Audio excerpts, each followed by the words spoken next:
E aí, galera do curso Noções Básicas, tudo bem com vocês? Beleza.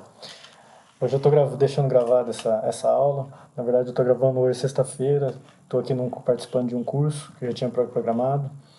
Na verdade, eu vou ter alguns cursos, né, ao longo desse semestre que eu já tenho pré-programados. Mas isso não vai atrapalhar a sequência dos nossos cursos. Eu vou procurar deixar as aulas todas gravadas, né, respeitando o nosso cronograma, salvo algum empecilho que eu vou avisar antecipadamente a vocês, tá bem? Então, começando aqui, eu já espero que vocês já tenham feito a reforma íntima, ok?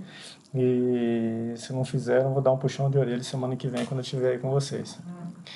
Nós vamos dar início, então, com o segundo momento do nosso encontro, que é a análise do nosso sustentáculo doutrinário, que é, no caso, a análise do nosso livro há 2000 anos. Né? Eu imagino que todos vocês estão lendo, eu estou utilizando aqui uma edição em PDF, mas nós temos aí, para quem não tem ainda o livro, nós temos aí na livraria da casa, e também nós temos disponível na internet, tá? Em PDF, por exemplo. Se alguém quiser, depois é só me dá um toque que eu encaminho por e-mail, tá? Agora nós adentramos efetivamente no livro. Na última aula nós conversamos rapidamente a respeito da introdução do livro, o que seria o livro, mas é contar a história de uma das encarnações do Emmanuel, que é o mentor espiritual do Chico Xavier. Né? E o Emmanuel, ele vem nesse livro na figura do senador Publius Lentulus. Né? Ele reside à época em Roma, a história que se passa por volta do ano de 32, ou seja, a época da passagem de Cristo aqui na Terra. E nós vamos ter alguns personagens principais, inclusive, que já aparecem nesses dois primeiros capítulos, que são os dois capítulos referentes a essa aula. Né? E dentre essas figuras nós vamos ter o Públio, né? Que nós vamos ter como a figura principal da história nesse livro. Nós vamos ter a Lívia que é a esposa do Públio, né? Uma moça muito dedicada, uma esposa realmente que ama e respeita muito o Públio. O Públio ele é um senador, então é uma figura muito importante na Roma daquela época, e um sujeito bom, mas extremamente orgulhoso. E é exatamente por culpa desse orgulho, por causa desse orgulho, que ele comete grandes equívocos ao longo do livro. Além deles, nós vamos ter a figura do Flamínio, que é um grande amigo do Públio, né? E são essas as principais figuras que vão aparecer nesse começo, junto com a Calpurnia, que é a esposa do Flamínio.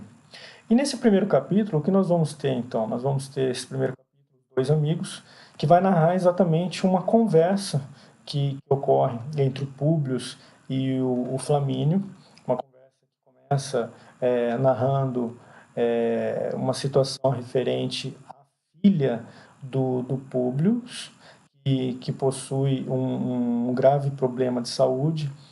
Na época se chamava lepra, e hoje a medicina chama de hanseníase. Até o termo lepra, nessa edição que a gente vende aí na casa espírita, até tem uma nota da editora que narra que hoje não se usa esse termo lepra porque é um termo muito pejorativo. E realmente, à época, os leprosos eles eram afastados da sociedade, né? Eles eram tidos como sujos, como imundos, então eles eram retirados do convívio social. E Públio e a Lívia sofrem muito diante dessa circunstância, dessa situação, porque levando até ao médico, ele diz que aquela situação não tem cura. E essa conversa vai se travando com o Públio e o Flamínio. E o Flamínio achando um absurdo essa conclusão a que chega o médico, e, e tenta demover o desse desânimo que ele enfrentava, tentando levar a autoestima dele, dizendo a confiança dele, falando, não, ela vai se curar, nós temos como procurar um mecanismo de cura. E ele tenta elevar a autoestima, a confiança do público diante dessa conversa. Em determinada altura do diálogo, nós estamos falando da filha, né, do Públio, que é a Flávia Lentulha, e em determinado momento da conversa, até começa a perceber muito que a crença daquela época era uma crença em vários deuses, né? Tanto é que o próprio Flamínio faz essa invocação,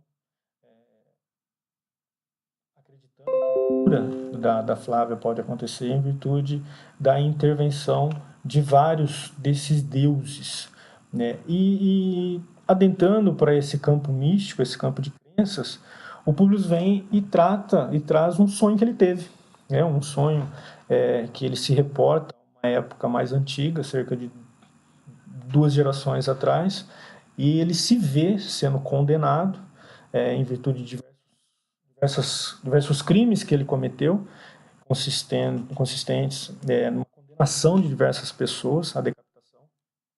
E ele, nesse sonho, após a sua morte, ele é levado a um julgamento no plano celestial. E durante esse julgamento ele recebe o afago e o amparo da Lívia. E durante esse julgamento ele começa a narrar detalhes dele, né? E inclusive a narrativa da sentença, que era uma nova chance que estava sendo concedida a ele de voltar para a Terra numa época muito especial. Qual era? A passagem de Jesus aqui na Terra. E na ocasião em que o orgulho dele seria testado, uma nova chance seria dada a ele para que ele pudesse reparar todos os erros que ele cometeu, mediante um abuso de poder que ele exerceu, condenando diversas pessoas à morte. E ele começa a narrar essa história, e de início ele pergunta se o amigo dele, o Flaminius, acreditava em reencarnação. O Flaminius acha que é um absurdo isso, né? É uma coisa absolutamente leviana, que ele acreditava no que os deuses daquela época, na soberania daqueles deuses, e não de um Deus único que permite que nós possamos voltar em outras vidas para reparar nossos erros. E por isso começa a narrar uma narrativa assim, muito rica de detalhes, e o Flaminius vai ficando impressionado com aquela riqueza de detalhes, tenta disfarçar, mas ele não consegue, até o momento em que Publius ele fala, ele encerra a narrativa do sonho, ele fala, e tem algo mais que eu quero te falar. Ele leva ao escritório da família, um escritório antigo da família, e ali ele começa a mostrar alguns documentos muito antigos referentes à pessoa do sonho, que ele identificou como sendo o seu avô. E ele começa a apresentar para o Flaminius alguns fatos que o fazem chegar à conclusão de que ele foi o avô dele há 2 gerações atrás, né? Então, a aparência fisionômica, a identidade de caligrafia, né? E todos esses fatores, ele chega à conclusão de que ele é o bisavô dele reencarnado, né? Na verdade, o avô dele reencarnado. E isso assusta a família. Nossa, mas quanta identidade, quantas coincidências. A família tenta mudar de assunto, tal, para não bater de frente, não chocar de frente com o que o amigo dele está dizendo, e começa a sugerir para ele que passasse algum tempo, umas férias, na Palestina, um local muito aprazível, muito tranquilo, e que poderia, segundo ele, até auxiliar a pequena Flávia na sua recuperação. Não pode, porque a Lívia está esperando um filho, então o Flaminius consegue convencer o Publius a ir com a sua família, dentro de 6 meses, se mudar para a Palestina. Então esse é um resumo bem singelo desse primeiro capítulo, que nós vamos trazer alguns detalhes muito importantes, que primeiro essa questão da proximidade entre eles, entre o Publius e o Flaminius. Segundo, a questão da reencarnação, que o Publius ele começa a se identificar de alguma forma com essa ideia, a simpatizar com essa ideia da reencarnação. E o terceiro, que é essa mudança da família por algum tempo na Palestina, que nós vamos ver que é um local de diversos acontecimentos muito importantes para esse livro, a partir já do segundo capítulo. Segundo capítulo, um escravo. Aqui nós vamos tratar de quem especificamente? Esse escravo é o Saul de Gioras. Né? O que envolve o Saul de Gioras? Durante essa mudança da família, a chegada da família palestina, quando a sua família está chegando à Palestina, a Lívia é atingida por um pequeno objeto, uma pequena pedra. E aí conseguem prender um cidadão ao que imputam esse episódio, jogar a pedra até a Lívia, causa um pequeno machucadinho nela. E um pequeno detalhe, Quando eles prendem esse jovem, um jovem de 18 anos, e levam à presença do Públio, como senador, ele foi incentivado, ele foi aconselhado pelo Flamínio, quando ele chegasse na Palestina, que ele se portasse de forma exemplar e rigorosa para que as pessoas o respeitassem. E se lembrando desse conselho, quando apresentam esse rapaz para o Públio, ele determina que os açoitassem, né? E começam a castigar o rapaz ali mesmo. Até que a Liva, não aguentando mais aquela situação, fala para o Públio mandar parar com aquilo que não precisava.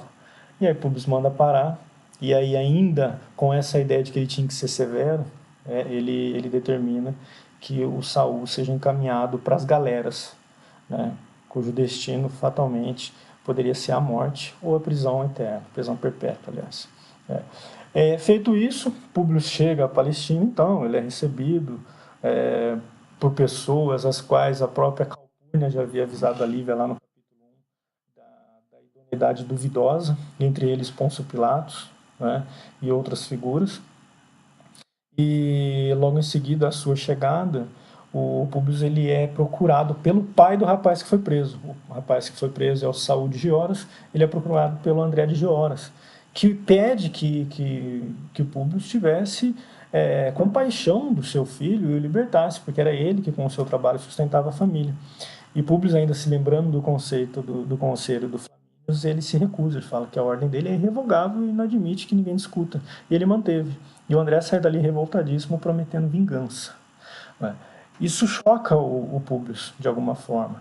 E ele começa a pesar na consciência dele, e aí ele fica meio que tendente a atender o pedido do Senhor. Né? E só que nesse meio tempo chega a notícia de que o Saul teria fugido da onde ele estava detido. E aí o Públio ficou muito tranquilo, falou: que bom, então resolvi o problema do pai dele. Só que na verdade o Saul ele não fugiu, ele foi vendido por alguns soldados para o mercado negro de venda de escravos. Mais adiante, o que acontece? O Saul ele é exposto para a venda pública de escravos e ele é adquirido. Ele é adquirido justamente por um servidor do Flamínios. Então, nesse meio tempo, Saul também prometeu vingança contra o Públio e a família. E olha como são as coisas. O Saul, então, ele vai retornar, né, a conviver de alguma forma, isso futuramente, nós vamos ver nos outros capítulos, próximo à família do Públio. Exatamente porque o Públio e o Flamínio, eles são grandes amigos. E aí nós vamos ver nos próximos capítulos como é que vai se desenrolar essa história de vingança prometida pelo Saul e também pelo pai dele, pelo André. Bom, esse é um grosso resumo, né?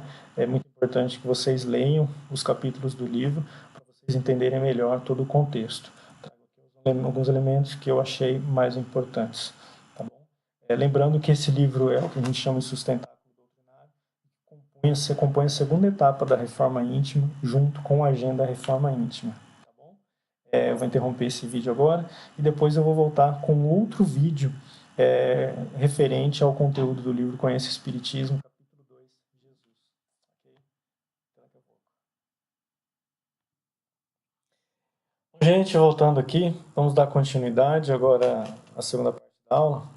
Então nós vamos adentrar no tema específico do nosso livro do curso, né, o Conheça o Espiritismo, o capítulo 2, capítulo Jesus. O primeiro capítulo, como nós vimos na outra aula, capítulo nós falamos de Deus, falamos dos atributos de Deus, quem estava presente pôde participar desse estudo. E agora nós vamos falar de Jesus, né? Nós vamos falar do advento do nosso grande mestre, do nosso grande modelo à Terra e todos os seus ensinamentos de como devemos seguir passo a passo a nossa evolução enquanto espíritos encarnados. Nós vamos iniciar a nossa aula lembrando de Moisés. Moisés, em quem nós identificamos como a primeira grande revelação. O que nós entendemos como revelação no Espiritismo. ensinamentos dados por Deus aos homens a respeito não só da sua existência e dos seus atributos, né, como também as grandes verdades sobre a vida. O que nós devemos aprender enquanto espíritos, ainda em estágio de evolução incipiente, digamos assim, ou nas primeiras fases de evolução, muito embora nós já tenhamos vivido tivemos muitas existências, né? Nós estamos ainda, nós encontramos, como nós vamos ver em uma das aulas futuras, no estágio ainda inicial de evolução. Nós vamos ver, até no Livro dos Espíritos nos traz isso, que existe uma escala evolutiva dos espíritos. Nós vamos ver isso daqui a algumas aulas, né? E nós vamos ver na ocasião que nós, muito embora muitos de nós se acham muito evoluídos, muito inteligentes, nossa, eu já estudei tanto, inclusive do Espiritismo, eu sei tudo do Espiritismo. A verdade é que nós aqui na Terra nós estamos todos nivelados em termos de evolução. Nós ainda somos espíritos imperfeitos e temos muito que crescer, nós temos muito que aprender. Todos nós, sem exceção, inclusive aqueles que acham que sabem demais. Ou principalmente aqueles que acham que sabem demais, porque precisam aprender um pouco, principalmente sobre humildade, né, e sobre a sua falibilidade. Então, nós vamos ter as revelações, as verdades que são trazidas por Deus aos homens de acordo com o estágio evolutivo da humanidade. A época de Moisés, o povo hebreu ele era muito simples em termos de conhecimento. À época se praticava ainda a lei de olho por olho, dente por dente, a lei da vingança, a lei da retribuição. Se alguém te fez o mal, se alguém te fizesse o mal, você estaria autorizado a retribuir. O próprio Estado, enquanto organização, enquanto representatividade de poder, ele era muito rude. As penas eram muito graves, não havia uma justiça equilibrada, né? Igualitária, como nós, não vou falar que nós temos hoje, mas nós estamos evoluindo cada dia mais, pelo menos rumo a esse estágio de justiça igualitária.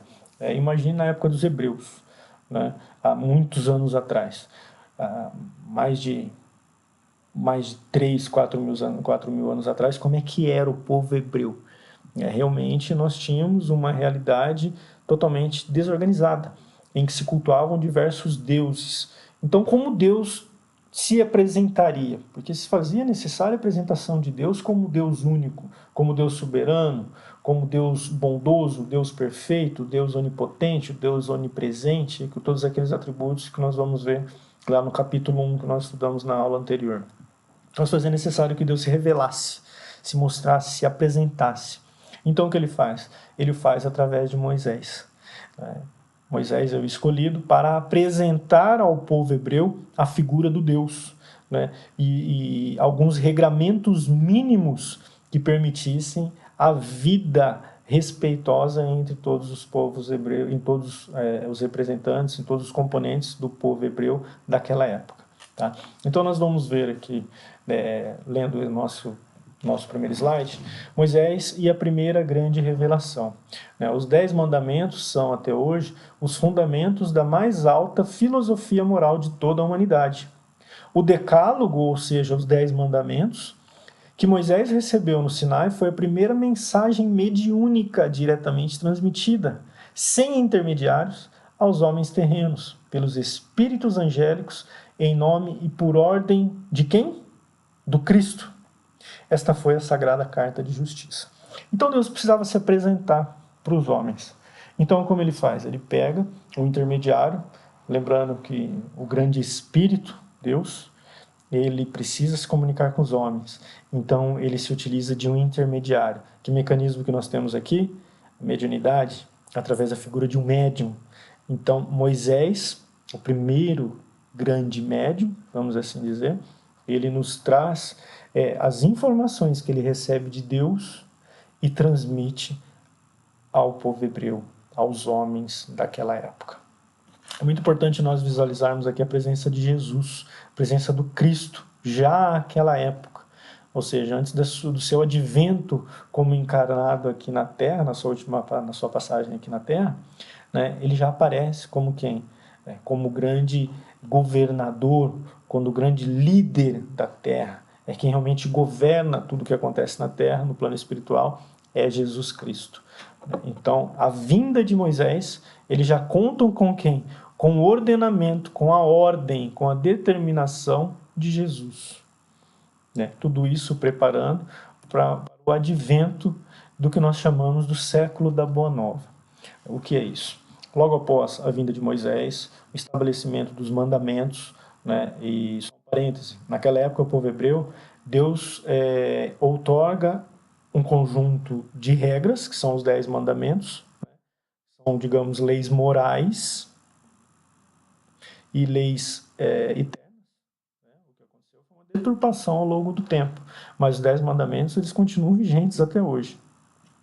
E além dessa lei, que é os 10 mandamentos, a grande lei moral, a grande lei espiritual, nós tínhamos um conjunto de leis civis que regiam os relacionamentos entre os povos, entre os seres humanos, que nós vamos ter lá em alguns livros do Pentateuco, né, são os primeiros livros do Antigo Testamento, lá na Bíblia. Então, se você for no livro de Deuteronômio, no livro de Números, né, Eclesiastes, nós vamos ter lá esparsas diversas partes dessa lei, a lei civil daquela época, a lei civil do povo hebreu. Nós vamos ter diversos artigos.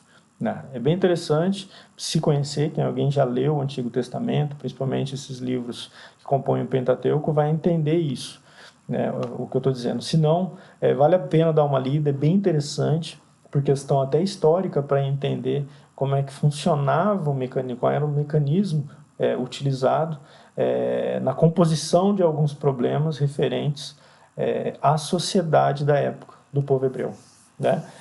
E é muito interessante, por quê? Porque tudo que acontece na Terra é devidamente planejado no plano espiritual. Nada aqui é fruto do acaso, né? Então, a vinda de Moisés, ela foi devidamente planejada. Moisés, se nós vamos ler na Bíblia, ele convive juntamente com o faraó, né? Ele é criado justamente no seio mais poderoso dos hebreus, da época em que ele conviveu. O povo hebreu, ele foi escravizado durante muitos séculos pelos egípcios, né? E o Moisés, muito embora ele tivesse a origem do povo hebreu, ele foi criado no seio dos egípcios, e ele aprendeu tudo o que os mais poderosos aprenderam. Então, ele era um profundo conhecedor das ciências, ele é alguém muito sábio. Então, Deus escolheu para a comunicação com os homens, para a intermediação das suas lições para com os homens, não foi alguém iletrado, alguém que não sabia o que estava falando, não, era alguém realmente com muitos conhecimentos na área de geometria, em outras áreas, que sabia muito bem se comunicar. Tanto é que ele é reconhecido como um dos, se não for o maior estadista da história da humanidade. Para se ver como todos os movimentos que acontecem na Terra, especialmente aqueles mais importantes, eles possuem toda uma previsão, toda uma organização do plano espiritual. E essa organização ela continua preparando a transição da primeira revelação, que é o conjunto, são os 10 mandamentos trazidos por Moisés, né, para a segunda revelação, que é o advento de Jesus. Né? Então nós temos, aqui nesse segundo slide, o advento do século da Boa Nova, né? Ou seja, o século da vinda de Jesus. Os historiadores falam que da época da vinda de Jesus, ela era muito abençoada em virtude de um grande imperador que existiu na época, que, segundo eles, era muito bondoso e praticava o bem. Isso à época em Roma, né? Foi uma época, com poucos anos do reinado desse imperador, o domínio desse imperador, e foi uma época de muita paz em Roma, em que não houve guerras. Eles achavam que essa inexistência de guerras, de grandes conflitos, se devia a esse imperador, Otaviano. Mas eles conheciam que, na verdade, essa época da vinda desse imperador foi a mesma época da vinda de Jesus e de outros espíritos angelicais que o acompanharam quando essa vinda da Terra. Então aqui, como diz esse slide, a esfera do Cristo se aproximava da Terra, numa vibração profunda de amor e de beleza. Ia chegar à Terra o sublime emissário. A humanidade vivia então o século da Boa Nova. Então a vinda de Jesus não veio sozinho. Jesus veio, como a gente vai ver daqui a pouco, muito bem acompanhado de espíritos muito evoluídos que o auxiliaram a implantar aqui na Terra uma nova vibração, um estágio de energia completamente diferente àquela que existia antes, de perseguições, de mortes, de tortura, de abusos das mais variadas espécies. Então Jesus ele se apresenta como a segunda grande revelação. Deus primeiro vem e se apresenta para o povo hebreu e traz regras mínimas de convivência, os 10 mandamentos. E aí vem Jesus e ele não vem destruir aquilo que os 10 mandamentos disseram, mas sim para reafirmar e para dar uma nova linguagem. Porque imaginemos assim, o povo hebreu ele era como se fosse uma criança que está aprendendo a estudar, está aprendendo a escrever. Apresentar um livro um pouco mais rebuscado, com conhecimento um pouco maior, que ela não vai entender. Então você tem que conversar no linguajar da criança, para ela entender um pouco da verdade. Com o amadurecimento dessa criança, aí você vem a dar um pouco mais de substância, a um conhecimento um pouco maior, um pouco mais profundo. E considerando que nós somos todos espíritos, naquela época do povo hebreu, aqueles espíritos ainda eram espíritos muito primitivos em termos de conhecimento. Com o passar do tempo, com o passar das existências, com os conhecimentos que eles foram adquiridos, nós chegamos a uma fase em que eles estavam preparados para ouvir um pouco mais. E aí, Allan Kardec, no Evangelho segundo o Espiritismo, nos diz que Jesus não veio destruir a lei, olha aí, isto é, a lei de Deus. Veio, na verdade, cumpri-la, isso é, desenvolvê-la, dar-lhe o verdadeiro sentido e adaptá-la ao grau de adiantamento dos homens. Olha que interessante. Então ele vem a reafirmar os 10 mandamentos e trazer um pouco mais. Tanto é que ele resume os 10 mandamentos como sendo o quê? Amar ao próximo como a si mesmo. Ele resume os mandamentos numa simples palavra: amar. Eis o maior mandamento. Tanto é que ele diz: eu lhes dou um novo mandamento. O Cristo foi o iniciador da mais pura, da mais sublime moral, da moral evangélico-cristã, que há de renovar o mundo, aproximar os homens e torná-los irmãos. Jesus, quando está no Sermão do Monte, o que ele apregou? Ele apregou o perdão àqueles que ofendem. Quando ele conversa com Pedro, ele diz: perdoe 70 vezes 7 vezes. Quando ele é ofendido numa face, ele vira outra. Quando ele é cuspido, ele não devolve. Então Jesus vem ensinar um novo tipo de relacionamento. Um relacionamento de amor, de compaixão, de empatia. Quando Jesus crucificado, ele se dirige a Deus e diz: Pai, perdoai-os, eles não sabem o que fazem, o que ele está fazendo. Ele está fazendo um exercício de empatia, ele está se colocando no lugar de todos aqueles que os condenaram e crucificaram. E está verificando que todos aqueles espíritos encarnados da época eram espíritos ainda em estágio de evolução. Eles não conheciam toda a verdade, eles não estavam preparados para a verdade. Então, eles colocando no lugar deles, ele pede que Deus, ele intercede a Deus pelo perdão daqueles espíritos que não sabiam o que estavam fazendo. E nós estamos falando da segunda revelação, que não para por aí, nós vamos ter outra revelação que nós vamos falar na outra aula. Mas veja bem, Jesus naquela época, ele já falava mediante parábolas, histórias.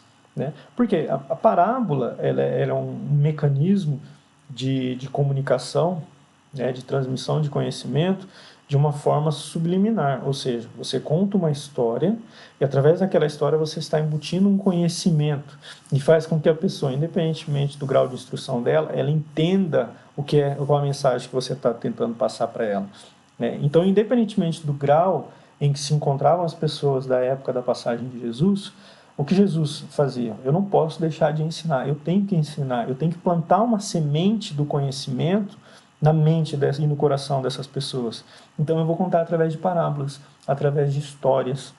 E aí, assim contando, as pessoas, mesmo sem ter conhecimento profundo, captavam a essência do que Jesus queria dizer. O perdão, o respeito ao próximo, o amor ao próximo, né? O amor de Deus, a fé. As parábolas de Jesus nos trazem esses e vários outros conhecimentos que era o máximo que a maioria das pessoas daquela época conseguia entender, tá? Em virtude do estágio evolutivo em que se encontrava. E aí, a comunidade de espíritos puros. O que seria isso? Emmanuel, no livro A Caminho da Luz, nos diz o seguinte: rezam as tradições do mundo espiritual que, na direção de todos os fenômenos do nosso sistema, existe uma comunidade de espíritos puros e eleitos pelo Senhor Supremo do Universo, Deus, em cujas mãos se conservam as rédeas diretoras da vida e de todas as coletividades planetárias.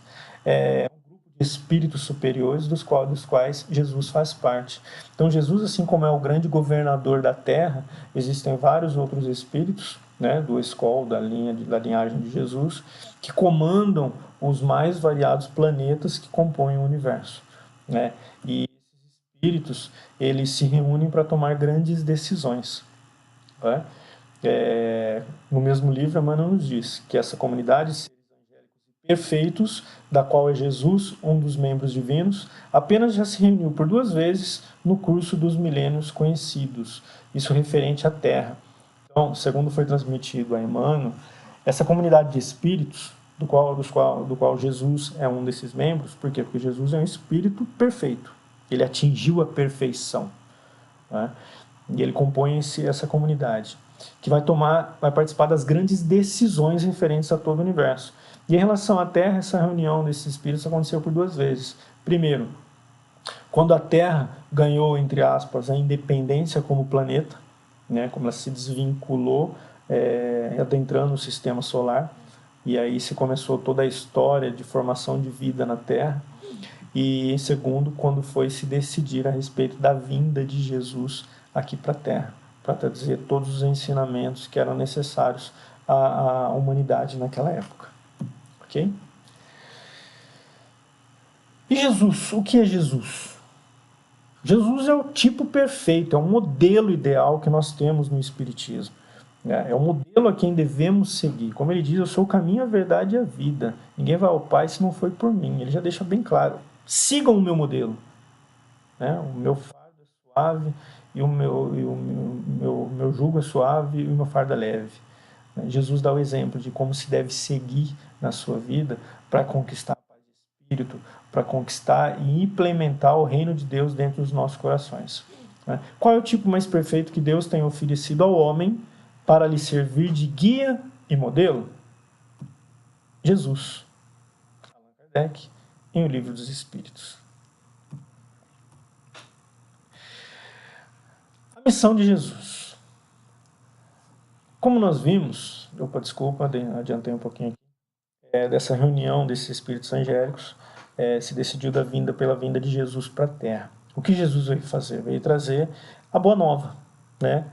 A segunda revelação, a atualização, vamos dizer assim, da lei que foi trazida por Moisés. Veio trazer o amor, veio trazer a paz. Então, quando Jesus vem à Terra, ele muda completamente a frequência energética do planeta. Porque junto com ele trouxe uma leva de grandes espíritos bons que os acompanharam, né? E essa missão de Jesus, né, foi realmente trazer a todo o povo que se encontrava desesperançoso a notícia da existência não de um Deus colérico e de um Deus punitivo, como nós vemos em peso no Antigo Testamento, em vários livros do Antigo Testamento, ao longo de todo o Antigo Testamento. Não, Jesus vem e institui uma nova visão a respeito de Deus. Deus não é aquele que pune. Deus é o Deus de amor. Deus é o Deus de perdão. Deus é o Deus de aceitação.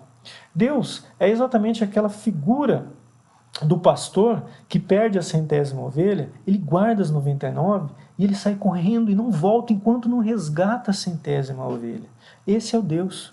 Esse é o Deus que enquanto não estiver no teu seio com todos os seus filhos, ele não vai ficar tranquilo. Então ele traz uma nova visão, que as pessoas à época não conseguiram entender muito bem, né? Na visão do povo daquela época, e quando se falava da vinda do Messias, isso desde o Antigo Testamento, principalmente no livro de Elias, que fala muito isso, né?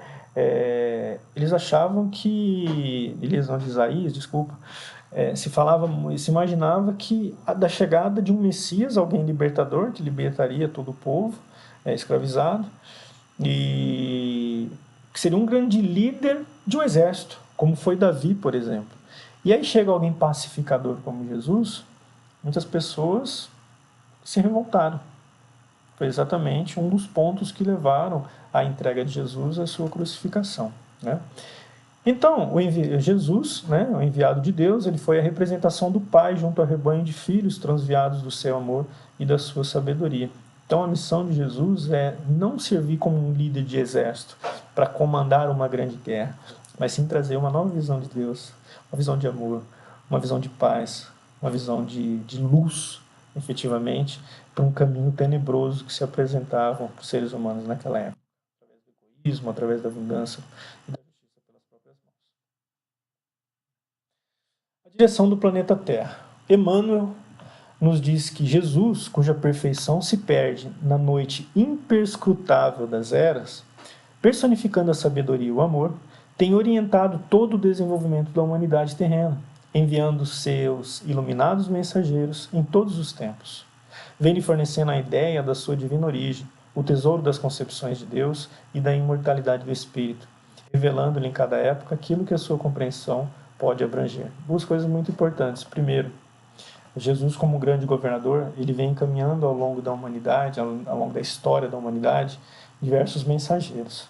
Então nós temos, na análise da história, grandes nomes em diversas áreas, não só na área religiosa, mas também nas áreas da ciência, nas áreas da história, da filosofia, das artes, né? Grandes espíritos que vêm trazer grandes conhecimentos para a humanidade. Tudo isso faz parte de todo um programa espiritual da Terra, todo um programa de evolução da Terra. E a segunda situação é com base nessa a segunda ideia que nos traz aqui nesse slide, partindo dessa ideia de evolução constante da Terra e dos seres que vão aqui encarnando, dos espíritos que vêm para a Terra, né? Jesus vai aos poucos elevando o grau de conhecimento que está sendo transmitido. Então nós temos a evolução de toda a humanidade. A cada dia, todos os seres estão evoluindo. Todos, em alguma forma, estão, ainda que de forma silenciosa e no seu íntimo. Porque exatamente esse é o programa espiritual para a Terra e para todos nós, espíritos em estágio evolutivo. E aí nós adentramos dos espíritos, nós falamos um pouco dos espíritos que acompanharam Jesus quando da sua vinda aqui para a Terra, né? Um grande exemplo desses espíritos evoluídos é exatamente a nossa Mãe Santíssima, a Maria, né? Áureo, no livro Universo e Vida, um livro maravilhoso, maravilhoso, em que nós vamos ter o relato da história de formação da Terra, da passagem de Jesus, de questões até mesmo de cunho científico. É um livro fantástico, gente. É um livro maravilhoso que eu indico realmente a leitura. Muito bom esse livro. Ele nos diz que a estrela divina do universo, das grandes almas, também ela teve de peregrinar do paraíso excelso da sua felicidade para o nosso vale de lágrimas, ou seja, Maria, já um espírito perfeito, habitava esferas evoluidíssimas do plano espiritual. Mas, por amor à humanidade, por amor aos espíritos ainda não evoluídos, ela vem até a Terra, ela aceita vir até a Terra para auxiliar Jesus no cumprimento da sua missão, né? E ela decide vir exatamente para quê? A fim de ajudar a servir uma humanidade paupérrima de espiritualidade, ou seja, pobre ainda de espírito, ainda em estágio evolutivo, da qual se fez para sempre a nossa grande mãe, nossa grande advogada e nossa grande protetora. Isso é belíssimo, realmente é muito lindo. Quer saber que a figura de Maria enquanto mãe da humanidade, né, mãe eleita por Deus, é uma escolha perfeita, né? Haja vista tudo que ela abriu mão como espírito já perfeito e evoluído, pertencendo à mais alta escala dos espíritos, abre mão de um lugar, das esferas que ela habita ou habitava, para reduzir não, para ela vir até o planeta Terra, né, num estágio ainda entre primitivo e de regeneração, que a gente vai ver isso, estudar isso nas próximas aulas, para auxiliar aqueles espíritos que ainda se encontram nos primeiros estágios de evolução. Isso é belíssimo. Além disso, nós vamos ter a passar também a vinda de João Batista, de José e de vários outros espíritos que acompanharam Jesus, João Evangelista, Ana e Simeão, entre vários outros grandes espíritos que vieram para a Terra para auxiliar Jesus. Isso nós vamos ver também quando nós falarmos do estágio evolutivo dos espíritos e dos planetas, nós vamos falar de algum desses espíritos. Tá bem? Alguns ensinos de Jesus. As bem-aventuranças, o Sermão do Monte, o famoso Sermão do Monte, uma das passagens mais lindas da Bíblia, em que Jesus nos traz grandes promessas não especificamente dessa vida, mas especialmente da vida espiritual e principalmente da vida nos círculos superiores, resguardadas aqueles espíritos já evoluídos, ou seja, o nosso futuro. Porque todos nós, enquanto espíritos ainda imperfeitos, todos nós vamos galgar o estágio de perfeição. Todos nós. Pode passar inúmeras existências, não importa. Vai depender, evidentemente, do esforço e da vontade de cada um de evoluir e de se melhorar, mas todos nós vamos chegar a um estágio de perfeição. Todos nós vamos aprender efetivamente o que é o amor, nós vamos nos despir das nossas paixões, nós vamos despir de todas aquelas limitações que nós enfrentamos ainda. Então Jesus traz diversas promessas, nas chamadas bem-aventuranças. Bem-aventurados os que são brandos, porque possuirão a terra. Bem-aventurados os pacíficos, porque serão chamados filhos de Deus. As promessas de Jesus, que evidentemente não são em vão, mas são um grande preparo para aqueles espíritos ainda desconhecedores da profundidade dos atributos de Deus, mas já sabendo que Deus ele resguarda algo maravilhoso para nós. Não punições, como se acreditava no Antigo Testamento, mas sim coisas maravilhosas que estão resguardadas para todos aqueles que acreditam em Deus e que praticam a sua palavra. Vinde a mim todos os vós que estáis aflitos e sobrecarregados, que eu vos aliviarei. Tomai sobre vós o meu jugo e aprendei comigo, que sou brando e humilde de coração, e achareis repouso para vossas almas, pois é suave meu jugo e leve o meu fardo. Jesus se apresenta como um grande modelo, um grande exemplo a ser seguido. Me sigam porque eu sei o caminho que nos levará a Deus e à felicidade verdadeira. E o relacionamento de Deus e Jesus, que é algo realmente lindo, belíssimo, e nos dizeres de Jesus é realmente emocionante, a forma pela qual ele sempre se reportou a Deus. Hernandes Terra Santana, em Notações de O Aprendiz, nos traz que ao lermos as páginas lustrais dos Evangelhos, é emocionante constatarmos o amor supremo e constante que Jesus revela pelo Pai Celeste. Eu e o Pai somos um. Estou nele e ele em mim. Ninguém conhece o Filho senão o Pai, e ninguém conhece o Pai senão o Filho. O Pai ama o Filho, e tudo confiou às suas mãos. Tudo que é dele é meu. É muito lindo isso, essa intimidade, essa ligação, essa unicidade existente entre Jesus e Deus. Realmente é uma intimidade que todos nós devemos buscar nas nossas orações, nas nossas conversas íntimas com Deus, próximas com Deus. Realmente enxergarmos Deus não como um pai distante, mas um pai próximo, que participa das nossas vidas ativamente, que se preocupa conosco e quer sempre o nosso melhor. E lembrando que toda honra e toda glória deve ser dada a Ele. De tudo, absolutamente tudo, principalmente das nossas conquistas. E não lembrar de Deus tão somente quando a gente precisa, mas lembrar especialmente de quando nós temos alguma conquista, seja ela pequena ou grande, em forma de agradecimento. Rendermos graças àquele que é o dono e o criador de tudo. O divino legado. Quando nós falamos de divino legado, o que é que Jesus deixou de mais importante? Ele deixou vários exemplos. Ele deixou diversas lições em diversas áreas. Nós vamos ver que Jesus ele deixou o conhecimento para nós de magnetismo, quando a gente vai ver no curso Passe e o corrente magnética. Jesus nos deixa conhecimento de física quântica, conhecimento de medicina, conhecimento de direito, conhecimento de tudo, de absolutamente tudo. Jesus é o Espírito perfeito. E quando ele passa, ele nos deixa um legado de conteúdo muito vasto, de conteúdo muito rico. Mas o que a gente pode, talvez, dizer que o que ele deixa de mais rico é exatamente o seu legado moral. O que vem a enriquecer em nós, não apenas o conhecimento, mas principalmente a nossa alma, o nosso espírito. O Evangelho é a edificação da redenção das almas.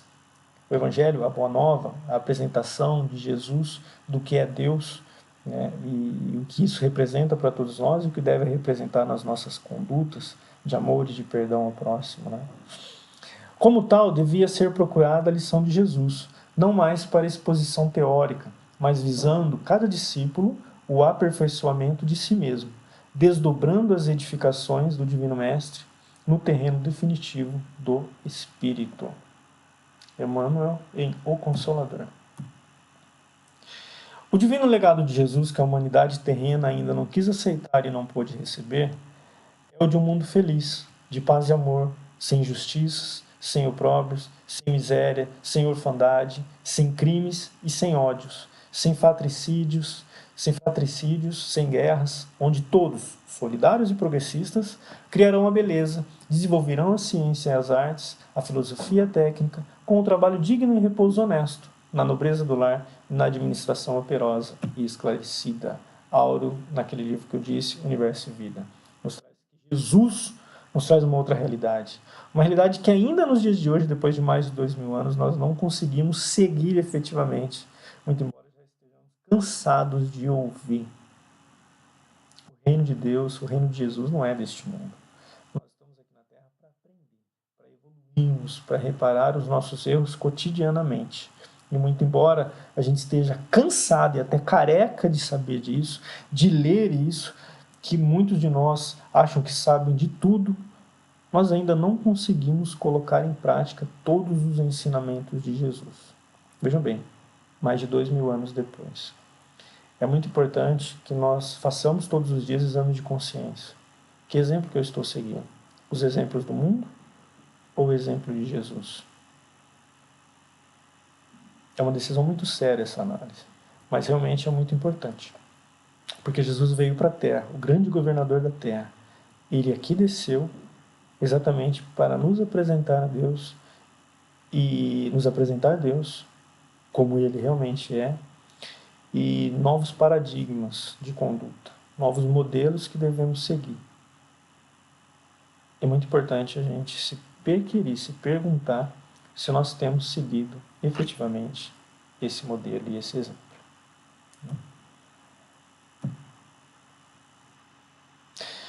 E aí alguns livros muito importantes para quem quer estudar um pouco mais sobre o tema, né? Esse livro espetacular nós temos aí na Casa Espírita, Jesus para a Juventude, tem um exemplar aí, é muito interessante. Quem tiver filho ou conhecido jovem e quer uma forma didática, mais fácil de apresentar Jesus para esses jovens, esse livro eu indico, muito bom. Tá? O livro Jesus nós não temos aí na biblioteca, mas se alguém quiser só me dar um toque, que eu peço direto na editora, e evidentemente que o Evangelho segundo o Espiritismo. Okay? Gente, eu vou passar mais um vídeo aqui, eu vou passar um vídeo, aliás, para a gente encerrar essa parte de exposição, para fechar o nosso tema de Jesus. Okay? Não sei como é que vai sair o áudio aí, espero que saia tudo bem. Vamos lá.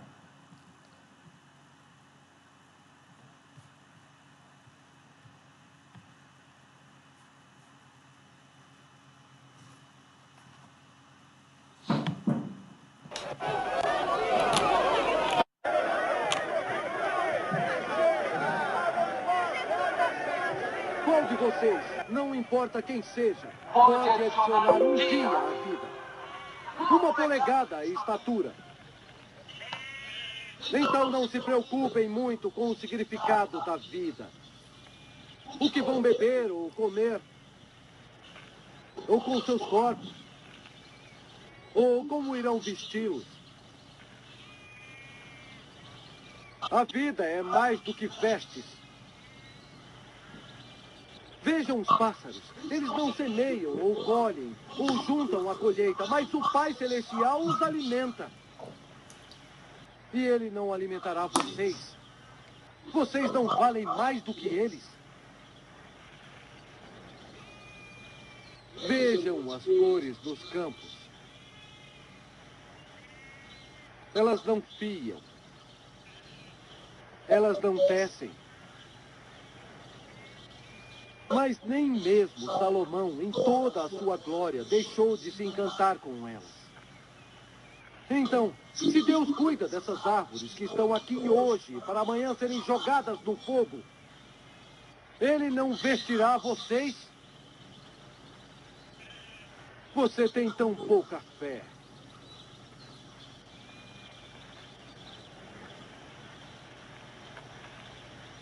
Portanto, não perguntem: o que vamos comer? O que vamos beber? Como iremos nos vestir? Apenas os que não têm fé se preocupam com essas coisas.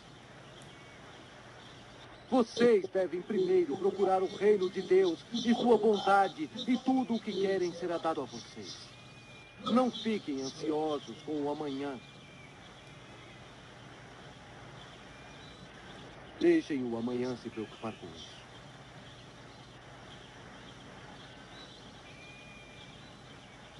Deixem que os próprios problemas do dia sejam suficientes.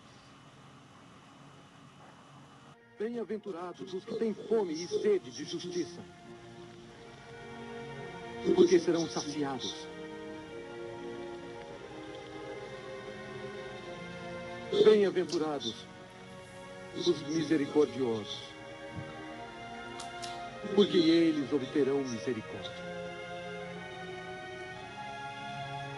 Bem-aventurados os puros de coração, pois eles verão a Deus. Bem-aventurados os pacificadores, porque serão chamados de filhos de Deus.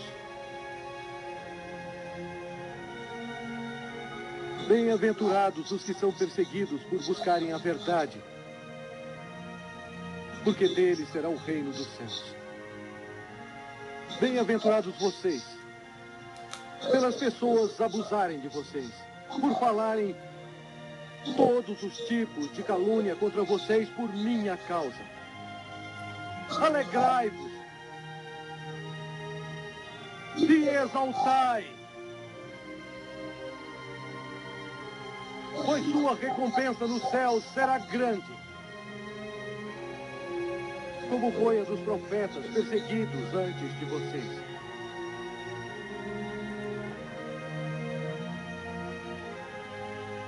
Em suas orações, lembrem-se que vosso Pai sabe de suas necessidades antes de pedirem a Ele. É assim que devem rezar. Pai nosso, que estais nos céus, santificado seja o vosso nome. Venha a nós o vosso reino. Seja feita a vossa vontade, assim na terra como no céu. O pão nosso de cada dia nos dai hoje. Perdoai nossas dívidas, assim como perdoamos nossos devedores.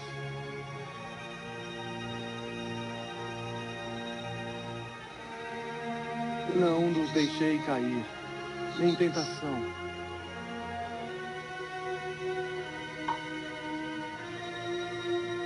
mas livrai-nos de todo o mal. Amém.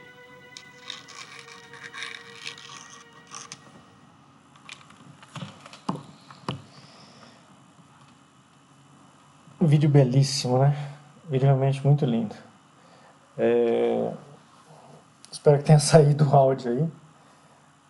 Enfim, gente, esse era o tema de hoje, Jesus, nosso grande modelo, nosso grande guia, que vem e nos apresenta uma nova realidade da vida, uma nova realidade sobre Deus, promessas espirituais para todos aqueles que seguem e acreditam no Pai Eterno. Gostaria que quem não conseguiu ler, dê uma lida no capítulo 2, tá, do livro Conhece o Espiritismo. Lá tem bastante coisa legal, sempre tem coisa nova lendo. Por mais que você já tenha estudado questão do Espiritismo, leia cada vez mais, sempre tem algo novo, sempre tem algo gostoso. Lembrando que todo o nosso material da Alta de Souza, nós não temos opiniões doutrinárias, nós temos coletâneas de grandes livros relacionados à doutrina espírita. Então vale sempre muito a pena o estudo dos livros dos cursos, tá bem? Gente, se alguém tiver alguma dúvida, pode anotar e passar para mim na outra semana, ou pode mandar para mim por WhatsApp ou por e-mail, ou pode perguntar, aproveitar aí, a Juliana e a Rose estão por aí, pode aproveitar a presença delas também para trocar uma ideia.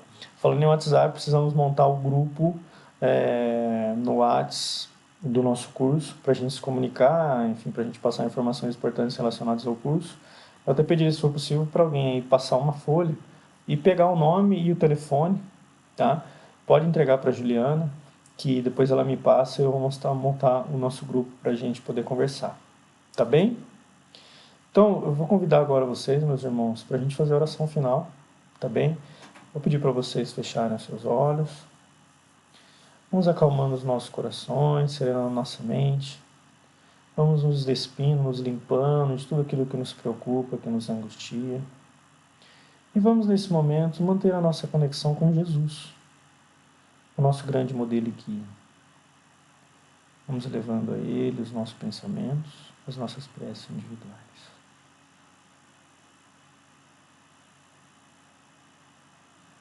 Mestre amado, Mestre querido, agradecemos mais uma vez pelos Teus ensinamentos que são transmitidos a nós através dos espíritos superiores que nos acompanham, que conduzem os nossos programas, pelos nossos mentores pessoais, por todos aqueles espíritos sábios e benevolentes que sempre nos intuem pelo bom caminho, que sempre nos trazem conhecimentos, os quais compartilhamos com todos aqueles irmãos que estão conosco, em especial nesse curso.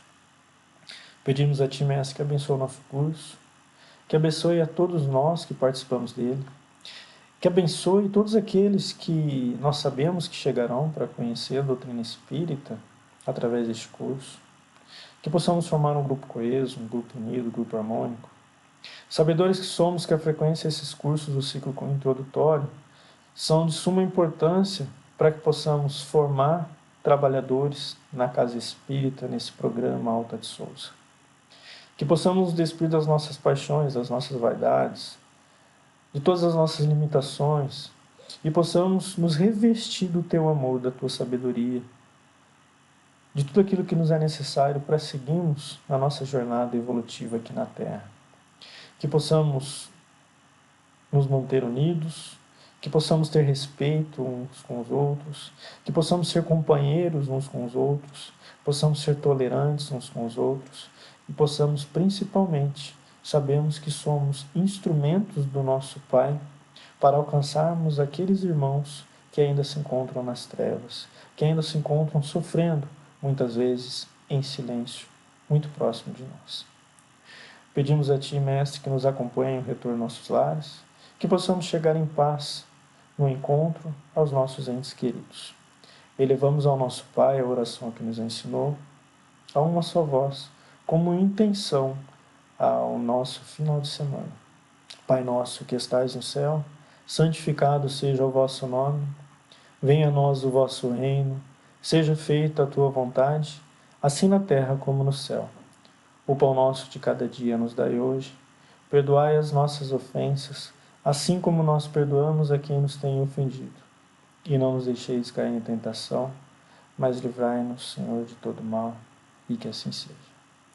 Meus queridos, um beijo, um forte abraço, fiquem com Deus, voltem em paz para casa, lembrando que amanhã, domingo, tá? Tem as campanhas de rua, Alta de Souza, Chico Xavier, a partir das 8h30 da manhã aí na Casa Espírita, tá bem? Contamos com vocês, sábado que vem estou aí presencialmente. Até mais, fiquem em paz.